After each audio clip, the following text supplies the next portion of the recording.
Hi, this is Little Anthony here, and you're listening to Jim and Mike Talk Music. Or should I say musica?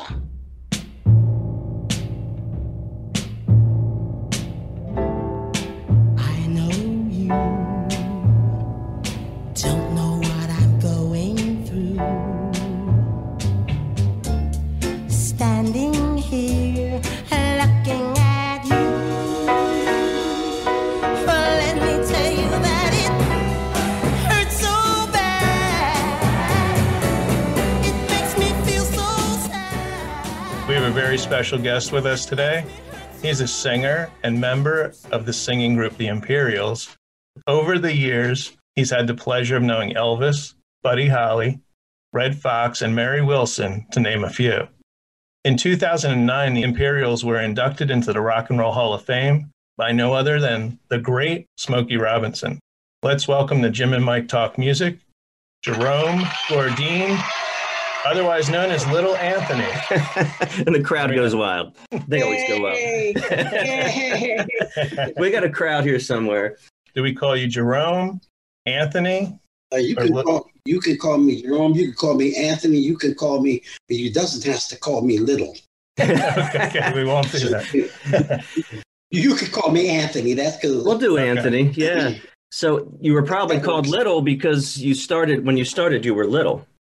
Is that where it came? Well, actually, no. And let me set the record straight on that. That had nothing to do with my stature, my size at all. Because I'm actually 5'8.5". At least I was 2 months ago. You're taller than me. A little bit older. I'm 5'8". So it was the late great Alan Freed, the father they call the father of rock and roll, in 1958. That the legend says that one of the record promoters came in his office. And to present the record, Tears in My Pillow, by the way, was the first big hit we had. And he heard it and he says, wow, boy, that girl sure can sing. And the record promoter said, that's not a girl. That's a guy. And he said, really? He must be awfully little. And Really? there was Wow. the beginning of Little Anthony. And the rest is legend. Yeah, so it's an assumption there. Yeah. Yep. Wow. So Yeah, and then they ran and I had people actually bought me the original printing of Tears in My Pillow. It was just the Imperials. Yeah. They had to redo everything and within a few hours because when Alan Freed said something, that was it. So he said Little Anthony and the Imperials, and they did the whole new thing on it, and that was it. So I noticed your New York hat. So you must be in New York. You're from New York. No, I'm not. Right? I'm No? from Brooklyn. Yeah. Sometimes I try to get way to the broke. The broke sneaks in now and then. Mhm. No, I lived out here in Florida like everybody. Doesn't everybody live in Florida? Oh, really? They all keep going there. we'll be heading there later. We'll visit you there later. Yeah, I live in Florida. I live in Florida in Boca Raton. Oh, And but originally I'm from Brooklyn, and I was sort of a vagabond of life. I lived in a few places. I lived in New York for 30 years or so. And then I moved to California, and I lived there for 32 years. And then I moved to Las Vegas, and I lived there for 13 years. And then I moved here, that's it, because I ain't got a whole lot of years to be moving. So this is it. There's a lot of years right this there. This is where your senior citizens come anyway. So here I am. Let's go back to the beginning. So when did you start singing professionally? How old were you? My mother tells me stories. My mother was one of the grails in my family. She said that I began to sing when I was about 3 years old, sang in the hospital. When I was a little boy, I had problems with my back. In fact, I've always had problems with my back. That's another story. I just had surgery on it. But then I was 3 years old, and they were checking me out, and they said at nighttime I would stand in my crib and sing. And I would sing this song, what I knew of it at 3 years old, from Annie Get Your Gun. I think it was from that famous play and movie, Annie Oakley. Yeah. And in that movie, there was a song that says, lay that pistol down, lay something like that. And she said, I didn't know the words. The nurses told my mother, so I kept saying, lay that pistol down, lay that pistol down, lay that pistol over down, and lay that all night long. Over and over, and the kids. And my mother knew that he's a singer because my mom was a singer. So it's genetic, I think. My great-grandfather was a great singer, they said. So music is a way of life in my mother's side of the family, and on my father's side of the family, were mostly musicians. My dad was played with the big bands of the 30s and 40s. You know, some of the big ones, Buddy Johnson's orchestra, all that. So and my mother was a gospel singer. Oh, and so I was exposed to music for a very long time. So that's really making a long story longer. That's what 3 years old. So officially, yes, since I was 3 years old. Yeah, your mother was singing gospel in worship services at church, or is she singing professionally as well out in the She clubs? sang professionally and in worship services at church. Because I remember as a little boy, she would take me everywhere because, you know, she didn't have the resources to get babysitters in those days. Yeah. So she would take me, and I remember seeing my mother singing. She was a soprano, and she sang with my aunts, her sisters, and they were called the Nazareth Baptist Singers. Yeah, and I used to sit there and watch them sing in all the different churches. So, you know, and the fact that I, at 3 years old, started doing that, and then exposed to me that by the grace of God. I tell people when they ask me sometimes, where did your voice come from? How do you do that, man? I mean, like your age. I said, because it's not natural. It's supernatural. It's a gift. Yeah. And it's a godly gift. Yeah. And so it amazes me. I mean, today, I will sit and vocalize while I'll be on stage. When I was on stage after this pandemic, I would hit notes and do things and go, wow, well, where did that come from? Yeah. And the odd thing about it is that I'm not the first person that's happened to. I've heard stories from sports people, like Michael Jordan once said he made the most phenomenal shot. And it was recorded on TV and tape, and I've seen it. He made the shot, was unbelievable. And he turned around and he looked at everybody and go, what was that? Where'd that come from? It's like perfection, right? It's like perfection, for that shot. You know that there's something above you. You know there's something much more than you, because this is not chance, luck, whatever you want to call it. Something's going on here. I'm doing it, but everybody does it. But why does my shot keep going in? Well, that's the same way with me as a singer. And I'm sure with Smokey Robinson, a lot of other singers that have been successful, we all kind of know that what we have is a gift. It's just uniquely a gift. Michael Jackson, wonderful. You just know, a natural. You go on and on. Sammy Davis and on, all the greats. Frank Sinatra. There's something. Look at Tony Bennett. Yeah. You know, and I talk to Tony. You know, he says, "Man, we're the last of the tenors." He said, "Ain't many left." Yeah, he's one of the last crooners. You know, he's one of the last crooners and of that era. Paul Anka. And I think that me and Smokey are the last crooners of our era. There's not much crooners left that are still here. Paul Anka is still around, but I don't know what era. Yeah, I work with Paul. I work with Paul, and a couple of years ago we did a cruise together. He did a concert or so. I know Paul from the beginning. I met him when he was very young. Yeah. What's that like on a cruise? Something you want to do again, or is it more fun or more work? Hey, no. That's fun. That's ridiculous. They pay you to get on the ship, and you only do 2 shows, maybe sometimes one. They call it one up and one down, or you do 2. The first did a seating, and the second did a seating. But the rest of the week, relax. Yeah, take it easy. You just what do you do? You're a captured audience yourself. Where you going to go? In the ocean? You got nowhere to go when you're out to sea. So that's it. You're forced to relax, you know, and allow them to pamper you. Now, cruises are real good. We're going on the first cruise going out in November on the Vault Shop cruise coming up out of November. That's the Time Light cruise. They've been doing it for 10 years. One of the most successful cruises of its kind.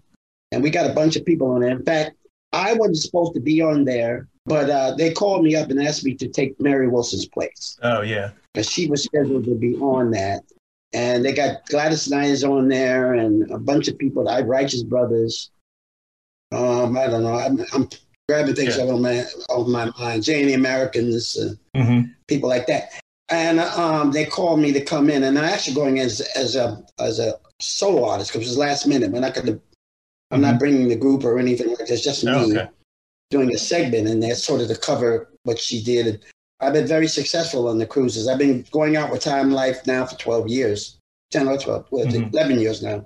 So they always call me every other year. I'll go on that cruiser, but they asked me to do it this year because after the pandemic, they wanted everything to be wonderful, and that happened. And the fans were like really stunned, and they said, "Hey, you the guy that can come in and cover that, and people will be at peace." Oh yeah, Little Anthony's here. Yeah. Yeah. That they use the same band. Yeah, that's the same orchestra. Mm-hmm. When Paul Anka came, they brought on the ship like 32 pieces, Wow. islands and everything. Extra 32 different. Yeah, I use something like on stage about 11. I'll bring six. They have singers that are already on the ship. One of the really great backup groups that we send all that information. My conductor talks with them. Then we have rehearsals when we get on the ship. So they'll be the ones that'll be backing up. They're called the chicklets, young ladies. So they'll be doing all the background work, So, and then I have 4 or 5. I have 8-piece horn section plus a rhythm section plus 2 keyboards and a lead piano. So it's pretty intense. That would be a great experience live. Yeah, that would be cool. It is. Yeah, for me, it's really great because these people, I'm no better than the people that back me up. It really does. It's a support system that any singer is honest with themselves they need. Stupid me going out there singing by myself, it wouldn't work. Yeah. I could put it off though, but it wouldn't work. Not really. So back to the 50s, like in the mid 50s, you were a teen. Yeah, well, before rock and roll, there were blues, jazz, country, swing, big band. But what were your first impressions of rock and roll? This thing called rock and roll. Well, rock and roll is just a term. Okay. That was termed by Alan Freed. Oh, okay. Really, it's rhythm and blues. Yeah. Like I tell people, it was rhythm and blues. It was always rhythm and blues. From the beginning was gospel or spiritual music, and then spiritual music gave birth to the jazz and to Dixieland, and then all kinds of different sounds of jazz coming up. And then it went into the big bands. It gave birth to the R&B. R&B then is the father and mother of rock and roll. It's just more aggressive somehow. It's just each generation has their own thing going. If you're an aficionado, one of these days I'm gonna say that right. How do you say that? Aficionado. Aficionado. There you go. I'm glad you said it. Not me. You said it. That's what I want to say. They will study. They studied that, and they're amazed at how the music has moved from one genre to another. In other words, now what is it? Rock and roll then gave birth to hip hop. But in the beginning, the first time the backbeat of the drum became more prevalent. The backbeat of the drum happened in the 20s in Dixieland. What the horns are doing, fighting against each other. Not fighting, it's organized chaos, really. Yeah. And they're doing all that stuff, and that drum back's going pop, pop. Well, that was the first time it really showed up, because prior to that, it was more like the 40s type thing, swing music. Which usually the drummer would do a lot of improvising, or he used brushes, but it was really coming into a point where you start hearing pop, pop, pop, keeping the rhythm. That forced kids to be able to dance and hold their rhythm. Even if there's kids that really don't know how to dance, if they can understand the beat and stay on that, they tend to, they may look a little weird, but they're moving, they're doing it. And that created something uniquely different that really began to grow until the kids in the 50s picked it up. And then, of course, then Dick Clark came along, and then you start seeing the Dick Clark show and the kids doing the stroll and all through all of that. This is what you hear in the background. Yeah. So your fans, your listeners are moving, not just listening, not sitting there listening to the orchestra. They're actually standing, moving while they're listening. Yes, absolutely. I'm a great classical music fan and opera fan. Believe it. That's a long story. I do love opera, and I'm trying to get to Italy, go to La Scala and listen to some opera. It's deep. I'm just an opera fan, and There you listen. You're listening to the melody and the harmonics, and the movement of the music is like the waves on the ocean. It's just very gentle. Mm-hmm. But then you go from that and you go to rock and roll, and it's just the opposite. It's like a storm. Mm-hmm. It's a hurricane. Bow, boom, bam. Mm-hmm. And the amazing thing about it is Pavarotti loved it. Luciano Pavarotti loved it. He did he did a thing with James Brown. I didn't know that. Quite a few other. Yes, he did. You can probably Google it. And the concert he did with James Brown, they did the song that It's a Man's World. Yeah. They did a duet together. It was the most fascinating thing I have ever heard in my entire career. This opera singer singing, and he was so effective because he was singing within his genre. Mm-hmm. And James was singing within his thing, but they really were the same thing, you know? Yeah. And it was just absolutely marvelous. So, like I said, when you're listening to music, the music that makes us get up and dance is really because of the beat.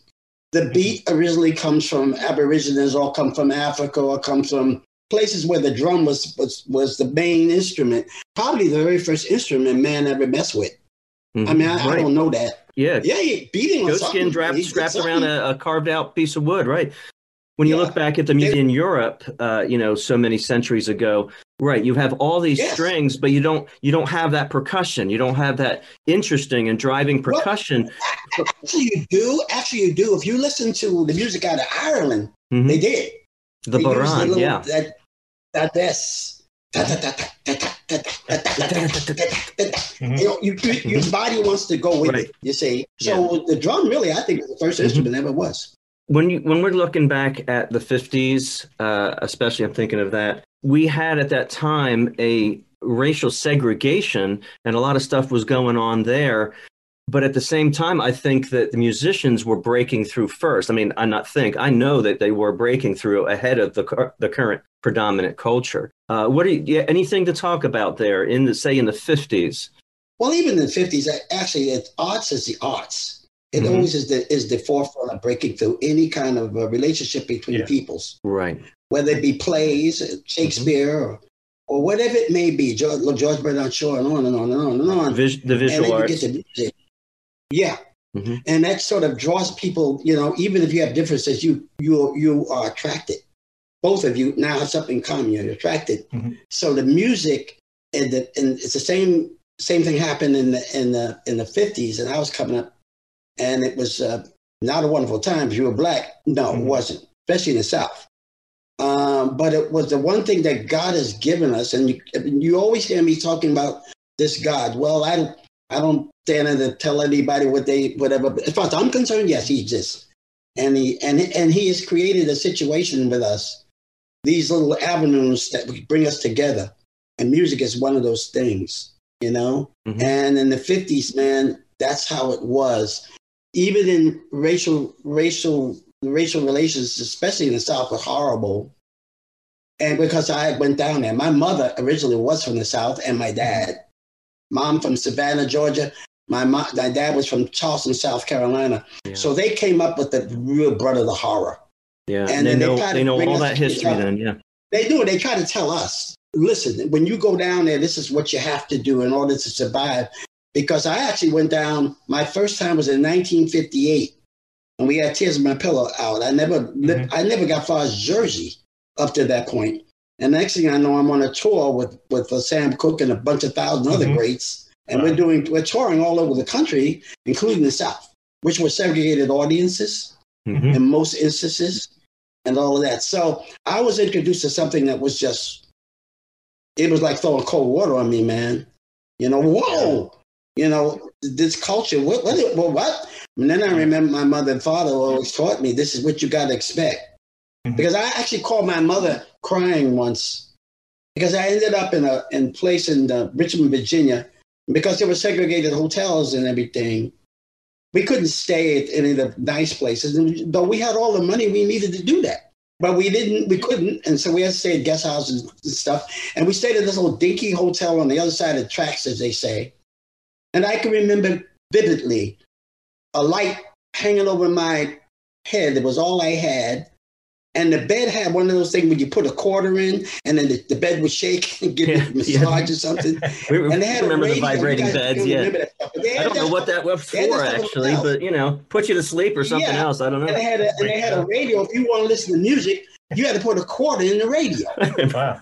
And here I'm in this terrible room with a light hanging over me, a bulb, and I don't live like this. Yeah. And I cried. And I remember I called my mother in tears. I can't stay. I'm coming home, Mom. I can't do this. You were this like is 17, horrible. 18 Not years old. knowing that I was 17. Okay. Not knowing that I was eventually going to be in something even worse.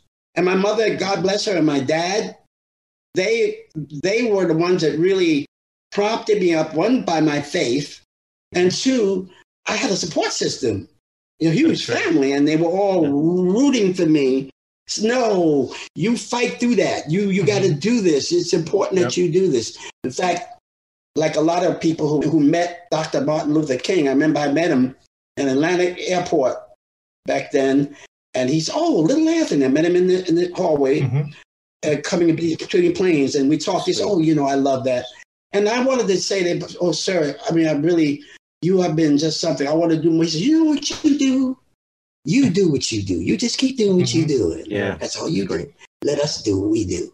That's great. Use your gift, use your skill, and get out there. Yes. We're talking about the South. I grew up here in the Lehigh Valley, along with Jim here. I spent 25 years down in Virginia. Virginia is just like halfway to the South, right? Well, yes. Today it's everything. It's not like Mississippi, Georgia, Carolinas. There's still a difference. That's changed a lot. Yeah, there's still a difference. But when you go back to the 50s or what I experienced, the 70s and the 80s, there's still a big difference. Even back then, there was a difference between the South and the North. I didn't know what was going on living here in the North. Well, here's the thing that I found is that I remember when I would go down south, they would have accent. All the white folks' accents, blacks had accents, entirely different than New York blacks. Yeah. Okay? Oh, yeah. So it was kind of getting used to how they talk. Almost sometimes I couldn't understand them. We talking English, but it was English I didn't know. My English was New York City English, babe. Yeah. Like you didn't. That kind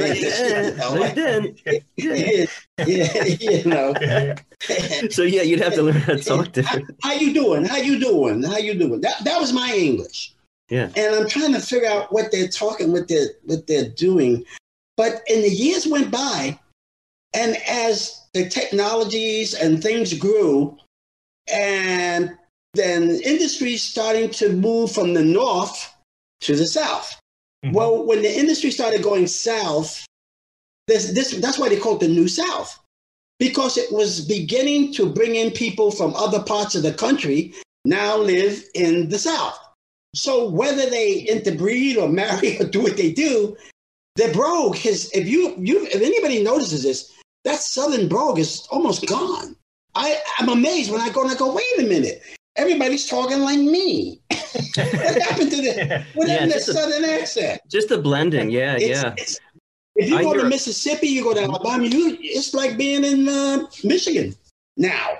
And that's a fact. Because I travel all over this world. I'm constantly out here. And I'm in there and I noticed this. It's a remarkable thing, but it's really the New South. It's not what it was then. Then I was in the struggle, and a lot of people don't know that, but me and a bunch of other people, we were in the struggle. Whether we wanted to be or not, we were in the struggle. And I can truthfully say, boy, we haven't gotten there yet, but we've come a long way. I want to talk about your song, Tears on My Pillow. This went to number 4. So what's sad, you had this top 10 hit and you still had to endure with segregation. I mean, but my mom said, it's your job. Yeah. That's your job. It's your job. I mean, what you do. You sold 1 million copies. You do the best of your ability. That song sold 1 million copies. It did. It sold millions. Yeah. It did. Well, listen, here's an odd thing about how stupid segregation is. Yeah. Because the people that were segregated still wanted me to sing for them. They liked the music. Yeah. They liked the people that were singing it. And they could somehow in their little pea minds, they've separated. Hey man, you're smacking my brother and sister in the face, and you're looking at me and like, but you're different.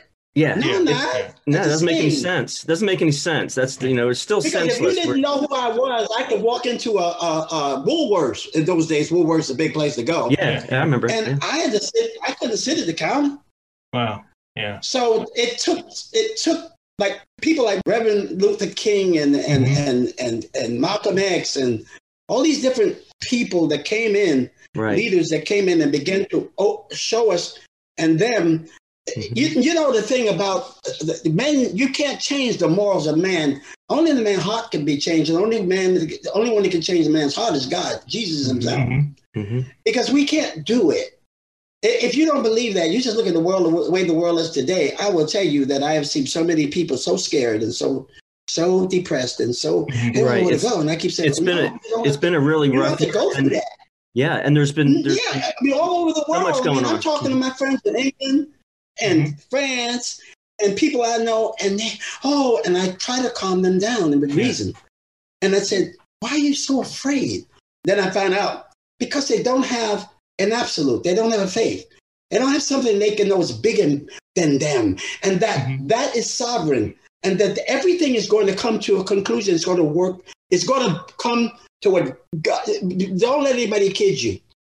This man is love. I'm a man. And I don't have any answers. You know, it's likes to put the slogans on TV, you know, love this and love that. Well, if you don't understand what love is, first of all, if you don't understand what God's love is, it's very difficult to love anybody because we deal with our emotions. We're emotional beings. We were designed that way, not to use our emotions to do things we do, but we still have emotions. And so you get people who are born a certain, not born, but who are exposed to stuff. You know, if you take two babies, you take a white baby, a Chinese baby, three, any one of them, and put them together, they will play, and they don't understand anything. All that's taught. You see the birds out there? Look at the nature. God puts a tapestry for us to see. Look how they cooperate with one another. I mean, I saw a yellow bird just the other day, and the red bird, they was up on top of a tree together. And they were chirping, and I got to the conclusion they was talking to each other. Right. Yeah. And those three babies you're talking about, they're going to grow up and they're going to see that one is black, one's white, and one's brown. And only because and there's not a problem with it. There's not a problem with it. No, because as long as they don't have that evil, there's another entity in this world, that people know it or not, it is, and gets in them. Then they're going to separate everything. The idea is to separate you from the love of God. That's all it's designed to do. Because if you know you're cool, then you're not going to be all beat up. And you know what? I think Jesus said about anybody, there's going to be tribulation in the world. But be of good cheer. I've overcome the world. So I'm human. I don't have no death wish. I wear my mask. I do all the things everybody else does. But I'm not afraid. Yeah. I'm not to a point where it like paralyzes me. That's good. I enjoy even doing this talk with you guys. I enjoy talking to people. I love doing this stuff. I have a lot of artists that like Greta Garbo. Like Greta Garbo, they go around, I want to be alone. I don't want to be alone. No, I'm not designed to be alone. So I want to talk with you guys. So Anthony, in the big picture then, your faith and the existence of God and faith allows you to have no fear now, but also to have the hope and to see the bigger picture. With Black Lives Matter, with all that's going on, it's been a huge year, for Black Lives Matter and everything. I love to see all shades walking it too. You can use all the cliches. You can use all the cliches you want. All lives matter, man. As far as God concerned, you don't see he's not dealing with you. What you look like, he's dealing with who you are inside you. Right. But what I'm saying is that hope that you have. So I understand why people say what they say, but that's not it. Everything matters. But the hope that you have, that allows you to see, to have the hope to see that there is still hope for people of all kinds to love each other. I get my information from the Word of God. It says life is in the tongue. Life and death is in the tongue. You can speak. You can say, you can do all the political crap and run around. Nobody can help nobody, really, when it comes down to it. But you have the ability to speak life. And what I'm speaking now is life. I'm not mad at nobody. I'm telling you, it comes out of me, not because it's a cliche or something I want everybody to like me or don't like me, because there are people that won't like me. Well, that's life. That's Yeah. hard to That's what's imagine. in me. Yeah. That's No, in me I'm to speak. serious. That way, I speak life, hope, Mhm. because that's who I am. I'm not afraid. I know where I'm going when I leave this earth. I'm just going to go transition to where my God is. So I'm not really into that. I try to teach my children that. Then hopefully they teach their children that. And we as a community, we do that. We're going to make a little bit of better world. It's going to work better. When you start speaking life into people, they're going to act it out. You start speaking death into people. Oh, the world's coming in. Oh, my luck is going down the drain. Oh, life is horrible. Oh, well, that's what it's going to be, my friends. That's exactly where you are. I'd rather speak the other way, like I'm speaking. Yeah. I always say people need to turn off the news, turn off the, and turn on music. I do. Listen to an album and just listen to music. Look, what it says? It says, think of those things that are worthy, that are good, that are trustworthy, that are lovely, that are. Paul said that I don't focus on. I know what's going on around me. I'm not a little. So I know I'm affected by it. Yeah, but I'm in this. Do you world. let it? I'm not. But you don't let it rule your life. No. The only thing, what I'm thinking about right now, are my daughter and I and my grandchildren going to the zoo. That's where my mind is at. Yeah. Beautiful. Don't you want to do things that make I don't have an agenda. Yeah, I don't have an agenda. I don't need to worry about how powerful. Gentlemen, I know a lot of great performance entertainers and a lot of people in industry, and of course, being a singer, you get to meet wonderful, wonderful, powerful people, rich. And I can truthfully say I've met some that are quite at peace with themselves. They understand that, even with their riches. But I've met people who got everything in the world and the most miserable people on the earth. Yeah. And that was my question. Along with your faith, Anthony, what other musicians can share that beautiful time on stage, and sharing your faith? Is there others, who have you had some of those experiences with? Well, I found out that I oftentimes would be on stage and singing. And there was a time when we would go outside and sign, the guys and I would sit at the table and sign autographs and pictures. And I've had people come up to me, and sometimes people come to me and says, "Oh, I just see God in you." I didn't tell her anything. I didn't sing any religious song on TV. I didn't sing it on the stage, which I do sometimes. If it comes over me, I want to do it. I want to feel something's in me to say it. I will, but that's not my thing is to do what I was created to do, and that's to bring a sense of peace for that 90-minute show. That at that one moment, I am taking you out of the world where all the problems are, and you can rest on the things that make you feel good, those things that are lovely, those things that are good to you, memories. Oh, that's when I met my wife. This is when my kid was born. Yeah. That's what I'm designed to do. That's my ministry. But also, when I'm not singing, I'm talking to you guys. Yeah. So I have an opportunity to speak my faith. Right, and it's so valuable. It's so valuable. When I'm on stage, there's no pattern. There's really no pattern. It's just, I know when it's time to say something out there, when it's time to just keep doing what I'm doing and go that way, or, okay, I sense, maybe I need to say something. Yeah, and that's what's so beautiful about the podcast. When Jim and I do this podcast, our focus is music, but it can go all these different directions. It can end up in somebody's an author writing a book, somebody they're talking about their family, and for you, our listeners are going to hear from this that there is a way to combat fear, this fear that's been gripping us, especially for the last 1 year. Yes, and I try to tell people, or 4 years. Yeah. Okay. Hey, listen, it's a drag. You know what? I had not been in the airport. Told my road manager, and she cried laughing. I said, "Julie, I couldn't believe it. I went to see my grandchildren in Seattle, which was difficult as it were because Seattle was such a shutdown. Washington was such a shutdown state. But finally, they left some of the restrictions up, and my wife and I decided we were going to go to Seattle. We had to get a test and all of that, COVID test, before we went. Some states are really, I'm living in Florida. We're like the we're the rebels of the whole country. Everybody says, how can you do that? Because we do it. That's why we do it. And so I went up there and I was going in the airport and I told my wife, oh my goodness, I never thought I would miss an airport. I miss being at the counter. I miss going through the gate. I miss going through security. It's because it's my routine. You ever have baseball players talk about their routine? It's the same thing. You have a routine. This is what you do, and you get it, and you flow in that. You flow in that rhythm, and what happens, I found out, and many of us take it for granted. You know, if you're doing something you really enjoy doing, you watch when you can't do it for whatever reason. Oh, yeah. You realize how much you miss it.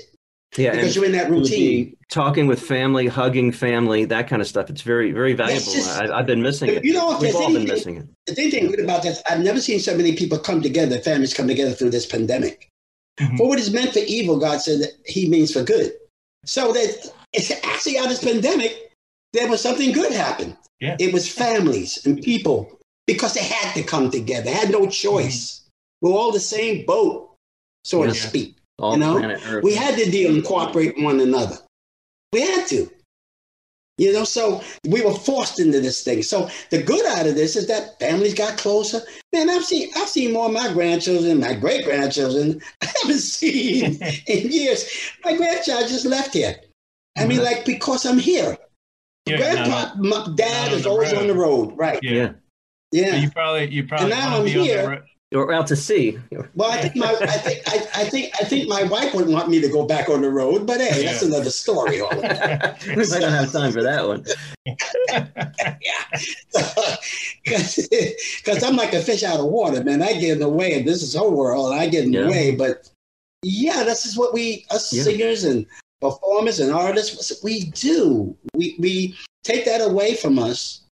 And it's weird. And like a woman once told me, she says, well, how do you feel like working? I said, lady, I don't work. You work. Yeah. I sing. That's not and work. You enjoy what you do. That's not work.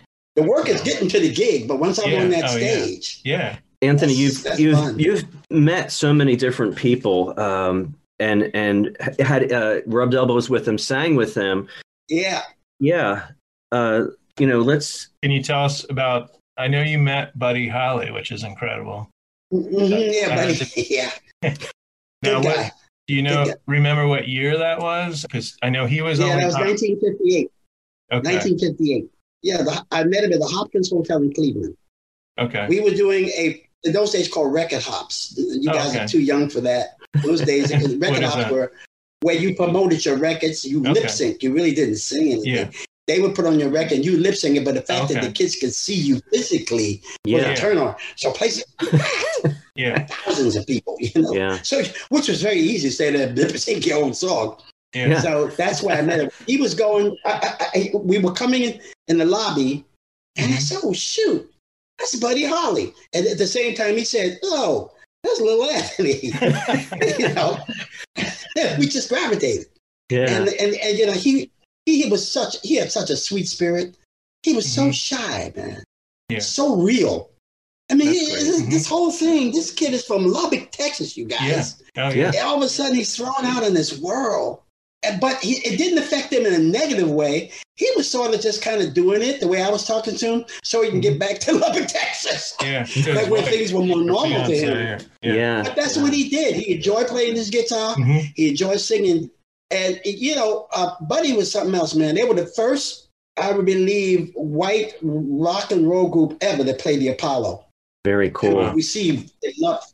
You know, Peggy Sue, man. I love that song to this. I swear. I love Buddy Holly. Yeah. It's amazing, though. He didn't have that long of a career, unfortunately, you know, before he passed. No, he was like a shooting star. And this ping. And, but I was wondering, oftentimes I wonder, boy, what else could he have done? Because I think Buddy was beginning to grow. Yeah. And the songs he was beginning to go like a lot. I watched the Beatles grow.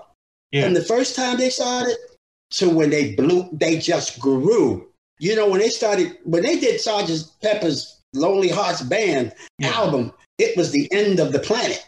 because it was like all singers, all performers, everybody going, what was that? You know, huge, because they went to another level.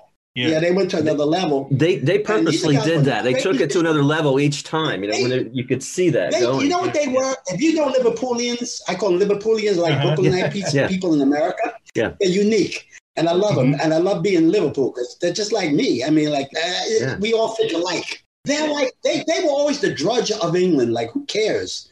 If you didn't like it, you throw it to Liverpool. It was like where all the merchant ships were coming, just like Brooklyn. A couple months ago, we talked to a Liverpoolian, if you call him that. Yeah. Joey Mullen. Joey Mullen, Joey Mullen from Badfinger. Yeah. We got to talk. Joey Mullen, yes. Yeah, he was born in those Liverpool. guys, and they're like, they don't look, they know that, hey, I ain't supposed to get out of here. You know, they're taught that this is where you're going to be. They're in a class system there in England. Yeah. This is where you're ever going to be. Well, here's the thing, that they're doing something that the rest of the world's catching on to. They had nothing to lose. Paul McCartney talks about that all the time. They had nothing to lose. So what they did, these guys were great musicians, you know. Oh, yeah. They songwriter. Kind of great songwriter. Incredible. Yeah, they didn't have any fear. Like, it was like, okay, let's do this. What the heck? And they would do it and be a hit. And they go, well, shoot, if we did it one time, let's do it again. They kept going up and up. And what they did was they began to grow even as musicians. Because when you hear Yesterday, you say, what?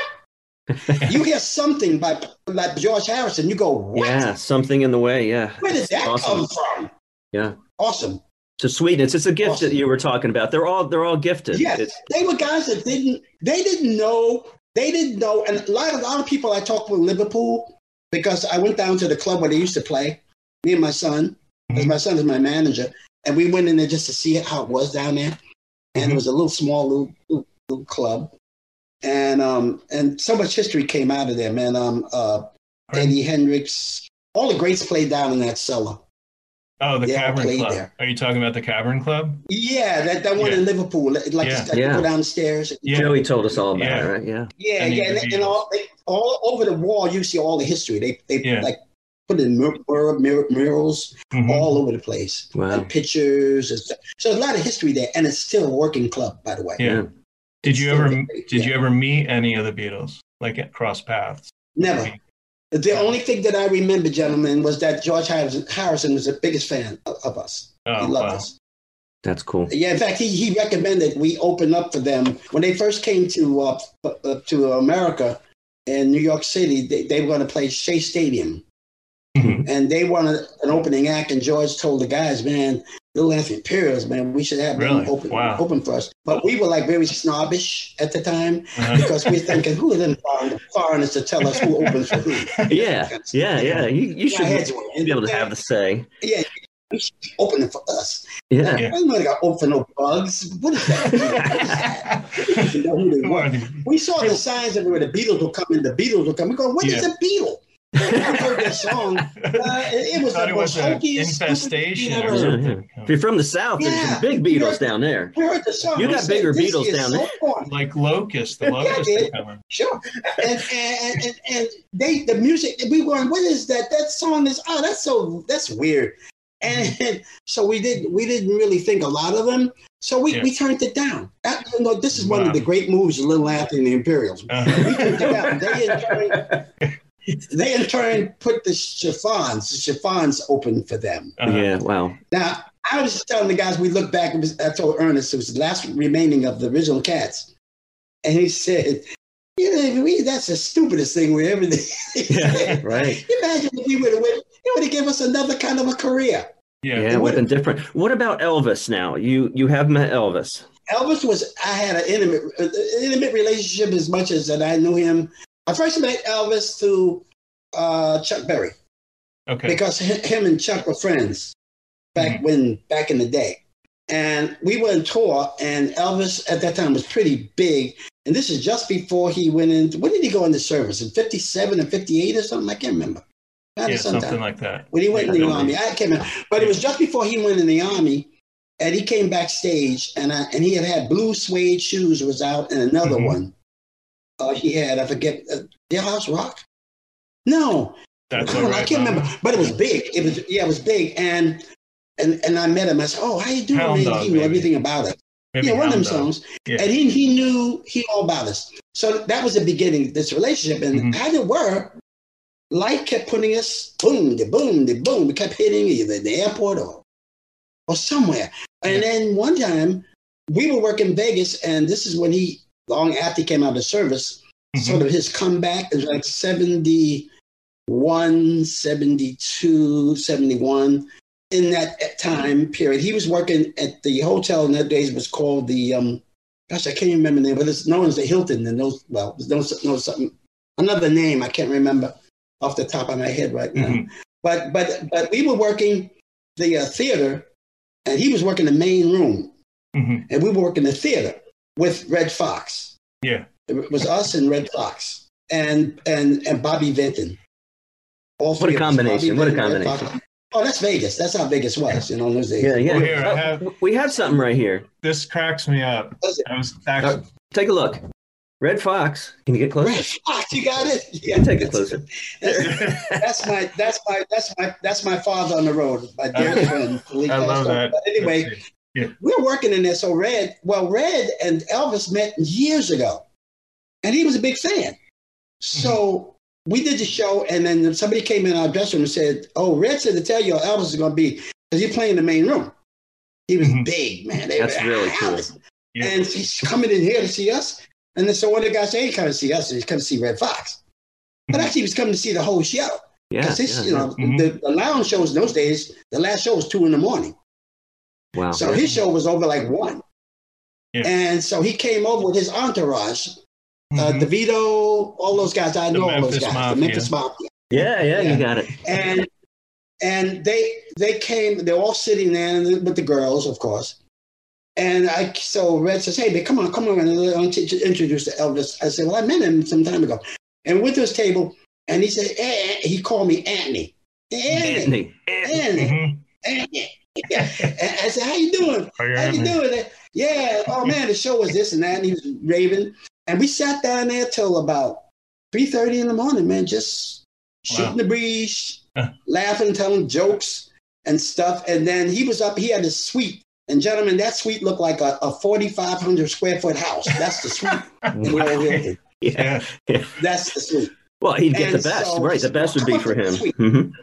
Yeah, we came up to his suite, hung out, and he started doing all his karate stuff, telling jokes. And that was the beginning of our relationship. He didn't shoot off a gun or anything. That's our relationship. Yeah. No, him and Clarence, one of the original Imperials, we're Brooklyn kids. We love guns. I'm not a gun guy. Anyway, Clarence and him used to go out in the desert at night with nothing to do because he couldn't go anywhere because he was so big. Yeah. So they would sneak off and they would go to the desert and shoot their guns. And who was that? Who was doing Elvis and Clarence? Oh, the Imperials. Really Clarence and Elvis shooting guns. That's when I met. Yeah, shooting guns, man. And then I met his wife, Priscilla, and we got to the point where it got that friendship. It wasn't like we were in his house all the time or anything, in Memphis or anything, but there was a bond. We don't know what it was, just friendship. I was normal with me doing with Elvis, hanging with Elvis.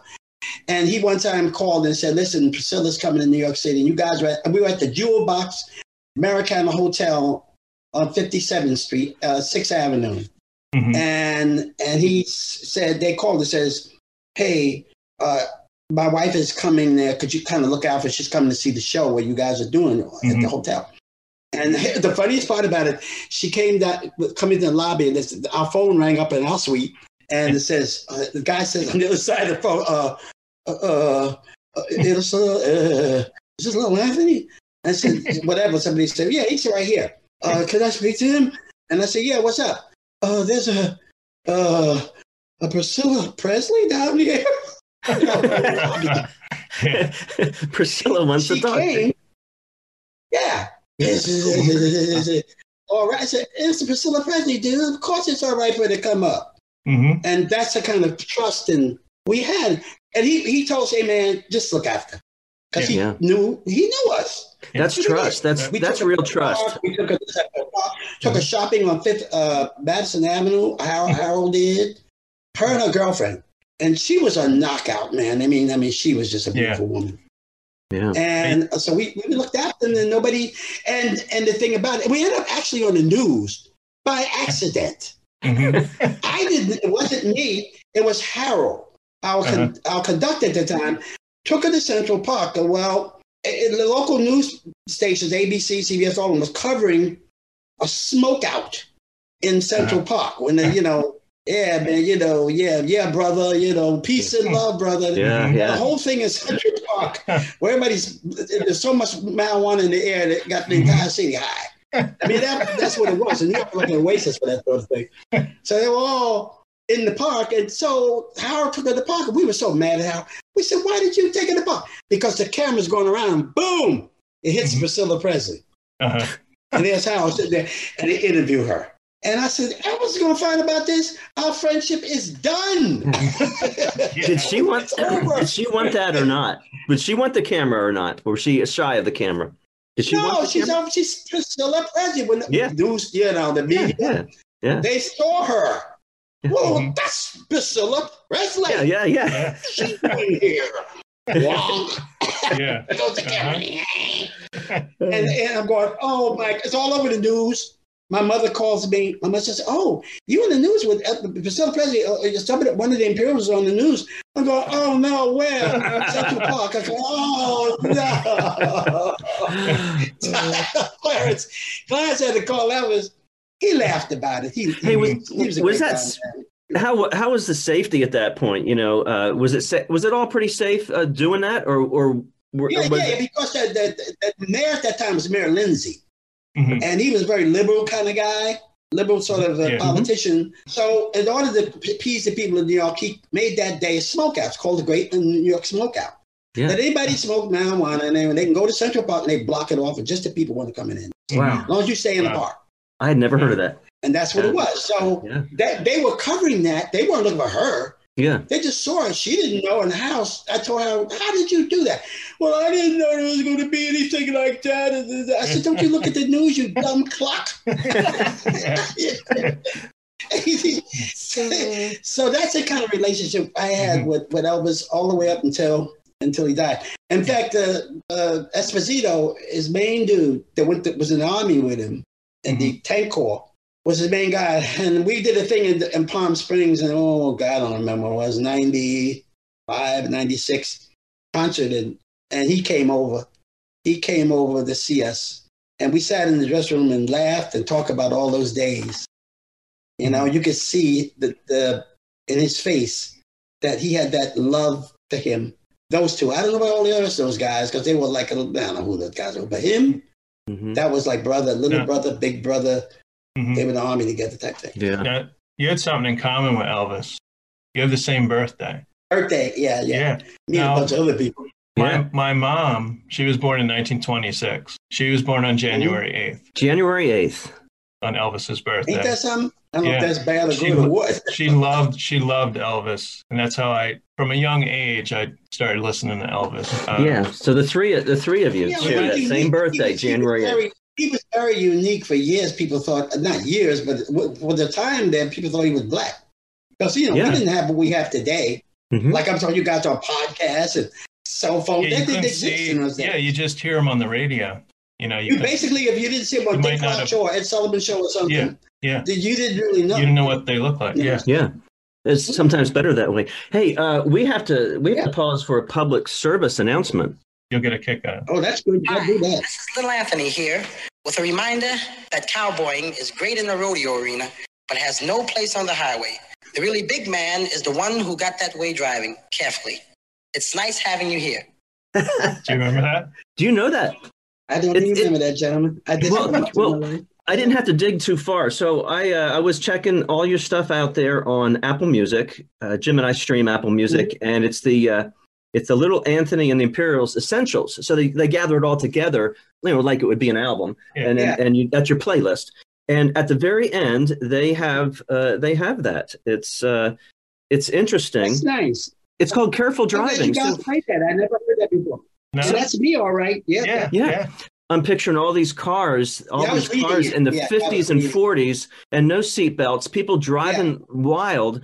And they said we have to have a public service announcement about careful driving. Yeah. Who are we going to get to do that?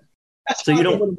Yeah. You don't remember it, huh? Well, we take the people today take it for granted, but It wasn't until 1980 it became mandatory, 79 or somewhere in there. You would think common sense would tell you, if race car drivers wear it, why can't we? Why wouldn't you? You do know what I found out, and I know you guys are probably, I don't know for sure, but I would assume there's still people that have a trouble with a seatbelt. I don't know. I wonder why. Because I want a seatbelt on. I'm doing 85 and 90 miles an hour. I want a seatbelt. Because most of the time, in an accident, it's not the accident impact of the accident, though that's horrible. It's when you're thrown. Yeah. Your body is ripped into pieces. Literally just ripped apart. I always put a seatbelt on. Gravity takes over and it's over. Why would you wear your seatbelt? My dad never liked to wear a seatbelt. But when he rode with me, I mean. Yeah, and you wonder, it's psychological. I really believe that because deep down inside, I think they knew it was right. But it's human nature to be rebellious. You tell no, you can't do that, you do it. Yeah. But now you feel naked if it's a law, and all of a sudden you do it. Yeah, especially us Americans. We're so free. We're so free in our thinking. We take for granted. I travel all over this world, gentlemen. And then in Western countries and third world countries. Yeah. And I'm going to tell you something, man. I can't wait to get back here. Because with the freedom that we have is unique. Yeah. And it is something that I think, I've always told people freedom is not free. The kind of freedom that we have, we take for granted, man. Oh, yeah. Even in England, I don't care what all the Western countries, France, there's something about the American spirit. It's different. Yeah. We got that cowboy pioneer. Don't bother me, man.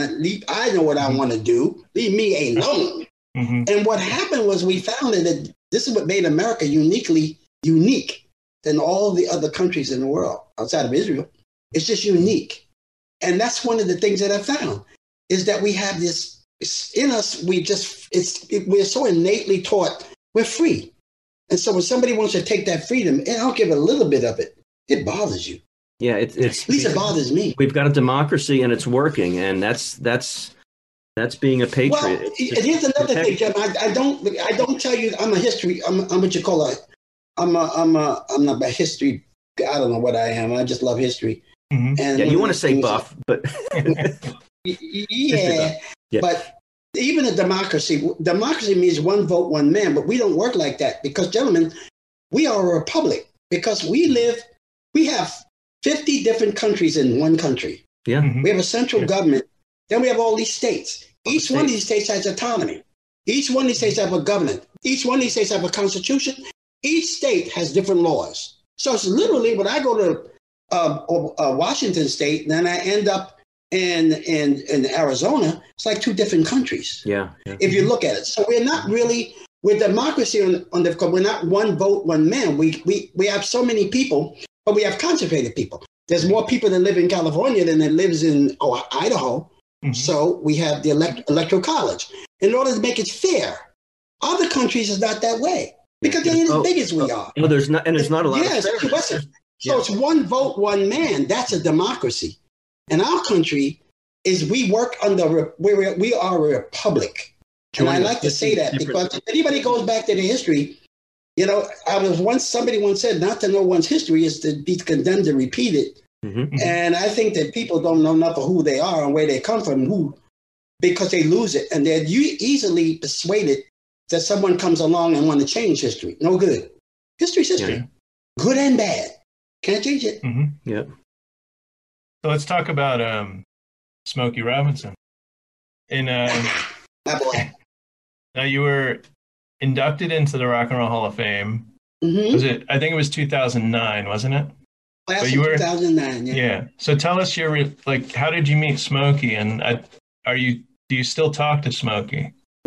Yeah. You do. I haven't talked to him because this pandemic came and kind of messed up everybody.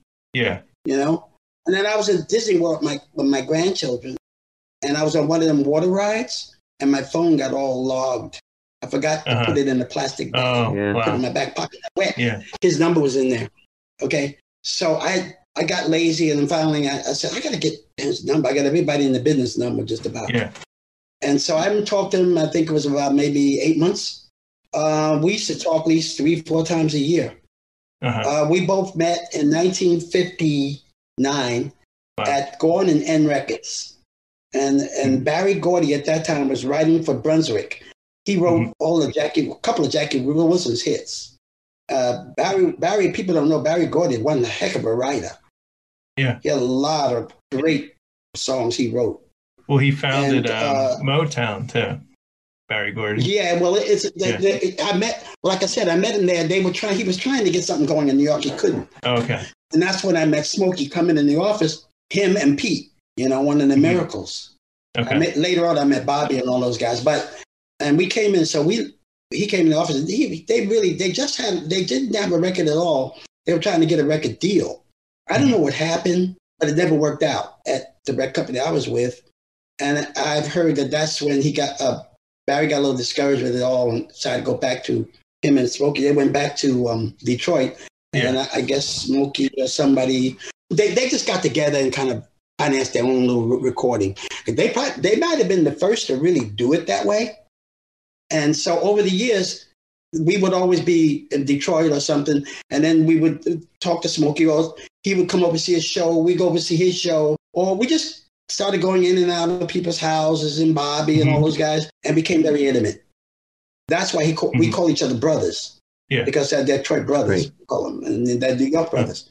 So we came up the same ranks. We felt all the pain and the sorrows of segregation. We went through all the triumphs and the failures and stuff.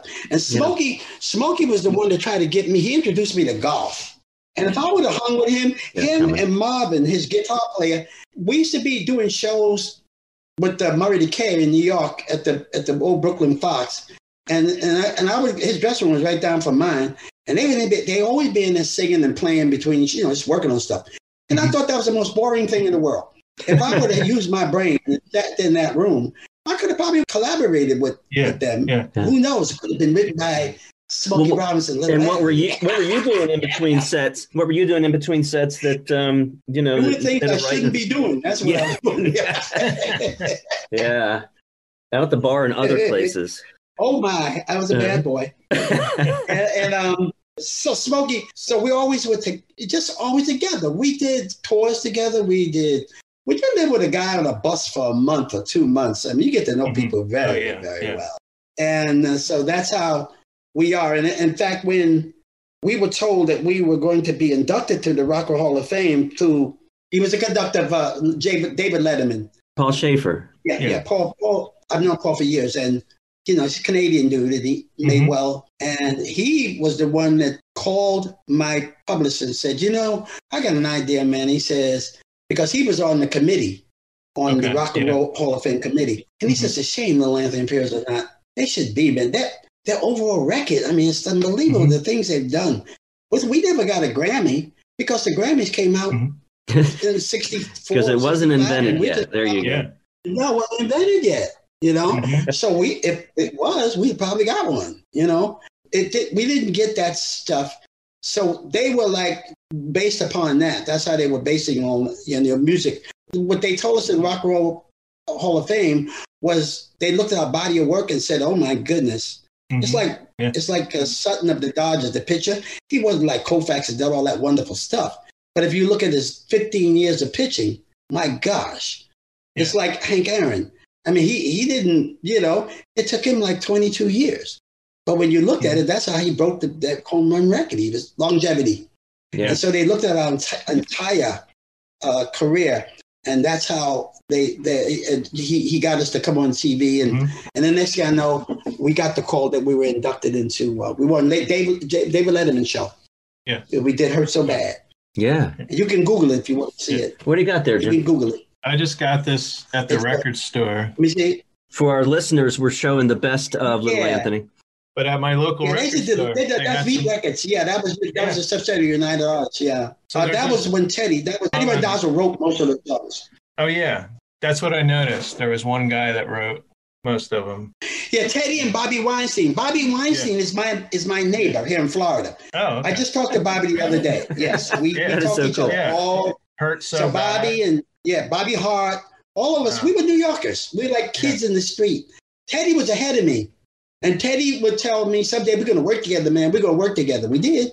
Yeah. And he wrote 95% of all those hits we had in the 60s. Yes. There's one song on here I've never heard called Take Me Back. I love that Yes, song. Take Me Back. You Google it. That is such a It was top great- 20. It was a top 20 song. I think it was 15 nationally. The Imperials weren't on that because we couldn't find Clarence. He was partying somewhere. Last minute, Teddy wanted to go in the studio. So we couldn't find a couple of the guys. So he says, you come in there, so Teddy just wrote parts for professional singers. And that was the first time I did an album by myself. I mean, that song. Take Me Back. Well, but it turned out well, Yes, it was a hit. Yeah, it was. Yeah. We sold quite a few records. I think close to 1 million. So when you're touring before COVID, how many shows were you doing a year? I stopped counting. Okay. I tell people they want to know, just call, the BMI. So it's a lot. You know what I'm saying? Yeah. So it's a lot. But when you get, I just turned 80 years old, gentlemen. Yeah. And I don't count anymore. I gave up counting a long time ago. I just know I was working along, doing what I do.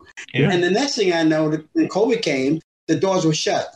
No one thought it was going to be this long. Not entertainer I know in business. I talked to everybody. We were on the phones just the other day. I was talking to Sonny Turner. And we were talking, we said, man, we didn't think it was going to be almost a year and a half. I'm actually going back, officially, to work for the first time since last March. In Mohegan Sun in Connecticut in July. Because they kept moving it. They kept moving it and moving it. You know why?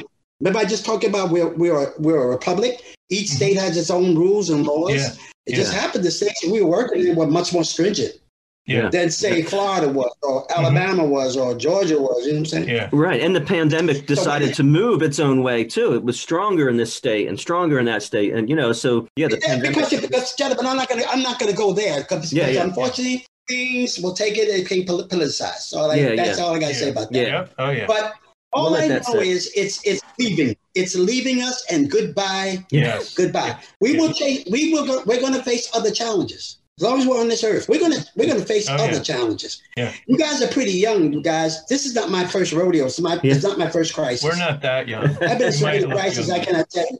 I went through a crisis called the Hong Kong flu. And the Hong Kong flu killed, it's just about as many people as this thing did. And you know what? There were no masks. There was nothing. No one knew it was bad. We just thought it was like okay, it's too bad Charlie hit it. Yeah. Well, too bad for Charlie. I'm okay. Yeah. I got the flu, but I'm okay. That's how that was. And this was much more hideous, insidious. It became a pandemic, which Hong Kong flu was. But this was more insidious. But what was more insidious about it, gentlemen, was it was politicized. Yeah, I wonder sometimes the cure ain't worse than the symptom. Because I don't have a death wish. I do everything I'm supposed to do. Yeah, wear the mask, do this. I wear my mask every walk out of his house. Right. I do all those things. But here in Florida, we're in a position where we have a little more, I think, leadership. So we were long past that point that some other states were in, that is still in. California is rebelling. It's so bad, but so bad there. I think the governor's days are short there. But it's just ridiculous. There's no reason, because now we have the vaccine, right? Now we have another vaccine called the Johnson & Johnson vaccine. It's supposed to be the bomb. Yeah, it's third one. Yeah, I got a shot the other day. Yeah, I got a shot, but I got the second one. Yeah, the 24. Johnson & Johnson's just one. But this Johnson & Johnson is supposed to be the bomb. Yeah. When you put it all together, it's going to be helping. And this is we're finally. Oh my gosh! We're finally peaking that it's going to be on its way out. And we're really looking forward. I check with other states. If you go and you Google, you can see where they really have charts to tell you what's who's who. And at one point it was spiking, and now it's kind of leveled off. In some cases, you can see it. The chart is going down and down, and so that's good news, man. And that's so happy. I don't know about you guys, but I'm happy. Oh yeah, I want to go to work. We're really looking forward to seeing live music. We're missing the live music. My wife said, "I remember will you remember the words, hon?" I don't remember what to do. I said, I don't know. When you tour, are there any other original members of the Imperials? Oh, no, gentlemen. You're talking about 65 years. I mean, people I was just wondering. And plus the Imperials, it's a brand. It's like the Temptations is a brand. There's no original Temptations except for Otis. Same with us. There's no original group nowhere. Either they're not the original group, or they don't exist anymore, or they passed on and that's it. If you see other groups calling themselves the Drifters and this and that, if it doesn't say Charlie Thomas, this is just knockoffs. Right. That's all it is. Yeah. And no, we've had so many Imperials. I can actually show you that picture you had on that album. Yeah. I've had fans are really into it. They send me different pictures of. We have so many different Imperials. That's the original guys. That's Ernest. That's at least I can't point. That's Clarence, myself, Sammy Strain went with the OJs for many years, and Ernest Wright. Ernest Wright is the one that's there. Clarence retired, Sammy retired, so Ernest is the only one left. But on other albums, you see Keddy Seymour, you see Howard Jenkins, you see Nathaniel Rogers, you see Tracy Lord. There's so many Imperials. People wouldn't know who's who. I can bring any bunch of black guys that come on stage. They don't know you, though. as long as it sounds that way. Yeah, we've done a lot of different interviews. But they cut me out of the herd, like me and Smokey talked about it. They cut us out of the herd. We've done a lot of different interviews, and we've gone from a young local musician to a lot of national acts and stuff. But no one has the longevity that you have, Anthony. This is 65 years of professional work. I mean, well, Chuck Negron. Yeah. We interviewed Chuck Negron. Yeah, but how many years is it? 65? Not quite. He was in the Tony Bennett. Tony Bennett. Yeah. Oh yeah. Tony Bennett's had the longest career of all of us. Yeah. Tony did. I mean, he's been under the weather lately, but other than that, I mean, man's 94, I believe. Yeah. So it's not it's a blessing, number one. And I said, what my daughter says, Dad, you don't act like your age, you don't look like your age, you don't do anything at your age. Yeah, well, I think when I go to that's true as well. Disney World, I go to Disney World, I'm on roller coasters. Now the doctors will tell you, don't go in there, you can get a heart attack. You ever see the signs when you go in them rides? Yeah, well, you won't ride anything if you look at the signs. I just said, well, that may be so, but I don't feel that. I feel fine. Yeah. So I enjoy it with the kids. What happens is all the grandchildren want to go where grandmom and granddaddy is because they, like my grandson Trey said once, he said, you know, my grandparents, they're cool. Yeah. Man, they like, whoa. We can't get them out of this house. Why? Because we're doing stuff. We're outdoors with this. We're going fishing. We're doing this. Yeah. We're going there. We're climbing this with them. And they're like, they don't look at us. So maybe that's part of that longevity. Or keeping active. It's a blessing. It is. It's really something unique. And I never thought, I keep looking, I see it and I go, oh my goodness, dude, you're 80 years old. And then another part of me says, so. Yeah. Because inside me is this 25-year-old dude alive and well. There he is. Yeah, with the wisdom of an 80-year-old. Yeah, he wants to have fun. He wants to enjoy life and look at and help and do things to make people feel better and feel better about himself. Yeah, that's who I am. So is that part of that longevity and the blessing of God? But good. Yeah, and being happy. That's good. Yeah. Well, and like I said, the people ask me, they'll ask me, how do you sing like that? Oh my goodness. I'm just talking to a guy yesterday, of a group from Hawaii called the Islanders. And they want me to do a guest thing for them for Hawaii for their thing.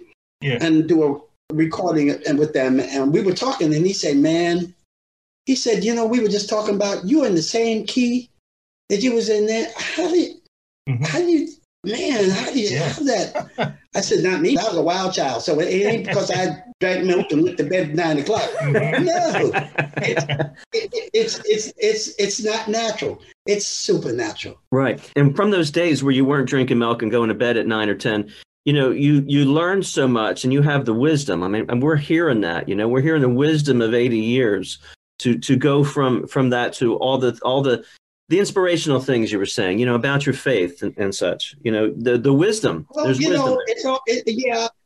I mean, you might be too humble to accept that compliment, but. Well, no, I ain't that humble. If you give me some money, I'll take it. I ain't humble. But it's like what the Bible says, the beginning of wisdom is the awe and the awesomeness of your God. Wisdom is not something you can obtain. It comes from your experiences. Now, a lot of people got knowledge, but they don't have no wisdom. Yeah. And so because there are people my age, I hate to say this, man, they haven't advanced from the day they was 22. I mean, it's crazy, but I have run into people like that. They're just as confused as they ever were. Yeah, so that's what I'm saying. Like you're growing, automatic. right? not automatic. Yeah, it's not automatic. That's what I want to say. Yeah, you're I think purposefully it's a desire. I think growing. Desire. Yeah, I think it's a desire to want to know, to be curious about everything. Yeah, great. To want to know what makes that tick and why and where did that come from and all that. And in time, you get so much information that you don't even know. When I'm talking, it'll come out. You know. So, like I had a lady once tell me, well, I don't understand because it says here in this book in 1955 that you did this and 58, you did this and did that. And I said, well, I don't know what the book says, but I was there. You know, like, no, you're talking to God. I was there. So if I tell you something, if I tell you something, I hang on it. That's what happened. If I just told you about Elvis, that happened. Yeah. I can tell you, you got a couple of days, we can keep talking like this. All the other people that I know in the business, and people I've experienced, political people, this one, the people of the great ones, the millionaires, the billionaires, the trillionaires, the queens, the kings, all these people. Well, I'm from Brooklyn. We have a mutual friend, by the way, you and I. Who be that? Do you know a person by the name of John Kennedy? John Kennedy. Right? Yes. John from Jersey. He's a great sound man. He was like one of the best in the business. Yeah, he lives 5 minutes from me. Yeah. And he does. Because I'm a huge fan of the Smithereens. New Jersey band. And I know the guys. I know them very well. This is what's weird. I've gone to 35, 40 shows, but I only met him a couple of years ago. I never ran into him, but I ran into him at the ShopRite down the street, the ShopRite I go to. Isn't that weird? After all these Smithereens shows. I was wearing a Smithereens shirt, and he was sitting in his car, and he goes, "The Smithereens suck." As a joke. And I went over and talked to him. That's John. And I print for him. I own a print shop. So I print for the Smithereens. I mean, he told me he's been trying to get you to record with the Smithereens. Unfortunately, the lead singer passed away. He was doing it for years. I mean, for years he wanted to do something. A lot of people do, man. I mean, I'm hearing a lot of stuff out there. But the business has changed a great deal, as you know. The recording business especially has just changed. And so those things that we wanted to do, we probably could have done 20 years ago. But now it's more difficult. Yeah. It's just like the guy from Hawaii. The Islanders, they wanted to do stuff with me. The Society 7, people from Europe. What's the name of, he was from the group Oasis. He was telling me, he says, hey, mate. Noel Gallagher. He says, boy, wouldn't it be great if we're together and you do this and then, we blow it all out. I tell you, we blow it all out. And like, I'm going, what do you mean, man? Well, you have to want to do that, Anthony. You have to want to. Roll. Yeah. Well, no, it's really, I do it. I have Latin cats call me all the time. They want to do the boogaloo thing. I just talked to one of my friends the other day, Joe Patan, one of the great guys of the people that don't in the salsa era. He's been trying to get me together and doing this. He's going to put this band together, and we're going to do a Latin thing. Okay, because I came up in that era, and I hung with him. My daughter's mother is Latin; she's Puerto Rican, so that's my other people. So he wanted to do something that would show how much I knew how that worked. Are there any? And so I love to do all those things. But my son called me the other day and said, Dad, you can't do everything for everybody. Yeah, you have to want to do it. That's what I'm saying. Yeah. And you've got lots of options. Yeah, it's weird. Yeah, you've got. He's looking from a business standpoint. He's looking at it. Well, it'll be like maybe a conflict of interest. Because I just did a thing with George Benson. George just finished the thing. We did a couple of things together. He just did it, the guitar thing, a whole guitar thing. We did it going out of my head in jazz for Sirius Radio. I was going to ask you. Very cool. You'll hear Lil Matt singing jazz. Nobody's heard that. Yeah, I was going to ask you if they will hear it. Recorded recently. All the time. Yeah, I got a song we just did with produced by Kenny Burke. Used to be with the 5 Stair Steps, and a lot of people. And we're doing a thing now, and it's really for a documentary. We're doing it for We try to put this together for Netflix. That's a long story, but okay. Till we nail it. But there are some people, very heavyweights in Hollywood, love it. And that's where the money's going to come from. They're going to sort of back us. Yeah. So there's a lot going on. While this pandemic was going on, really, in a way, I can't call it a blessing because it's no blessing. Yeah. But it turned out in many ways to work for people like me because I was able to begin to do experimenting things that I would normally been able you got more not time. to do. More time than just touring it. Yeah. It's hard to do. Yeah, like I can't, like we're able to really do it. We had nothing else to do but to do it. Yeah. And so we were able to do a lot of things. So as this thing weans out and it gets going, those things will pop up. But like that's why my son told me, Dad, you can't do all these things because it'd be a conflict of interest. And he's my manager. Yeah, there you go. And so he says, I'm really worried about that, Dad. So you can't say, I know you, Dad. You just want to do with everybody. Yeah, it's fun. It's a lot going on, believe me, a lot. Yeah. And you're really staying active at 80. You know, got to really hand it to you. Before we go, it was great talking to you. Excellent talking to you guys. Great meeting you. Are you on social media at all? Like Facebook? No, I'm not I will comment, but I'm not a commentary. I don't do commentary. Okay. If somebody says something makes sense, and then I'll comment about it. I know what you're talking about. Yeah. Do you have a website? LittleAnthonyImperials.org or .com. Okay. We changed it so many times. Okay. One of those two. Thank you, Anthony. Yeah. It was great.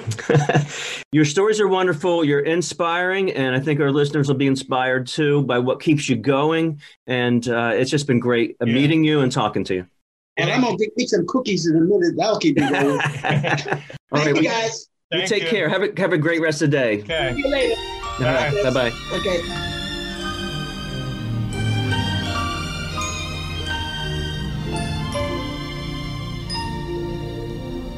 Take me back, I'm begging, please. Take me back, I'm on my knees. For you to scold me, hurt me, hold me. Darling, take me back when you belong to me. I have a jealous mind. Too late I learned that you were not the cheating kind. Take me back. Today's interview was recorded on Zoom and at Did You Say 7 Studios in Washington, New Jersey. Go to the YouTube channel for exclusive video content. Exit music by the band 99%. Today's show was produced and edited by Jim Thatcher. You can find Jim and Mike Talk Music on Apple Music, Spotify, Podbean, or wherever you listen to podcasts. The songs Hurt So Bad and Take Me Back, used with permission from Little Anthony.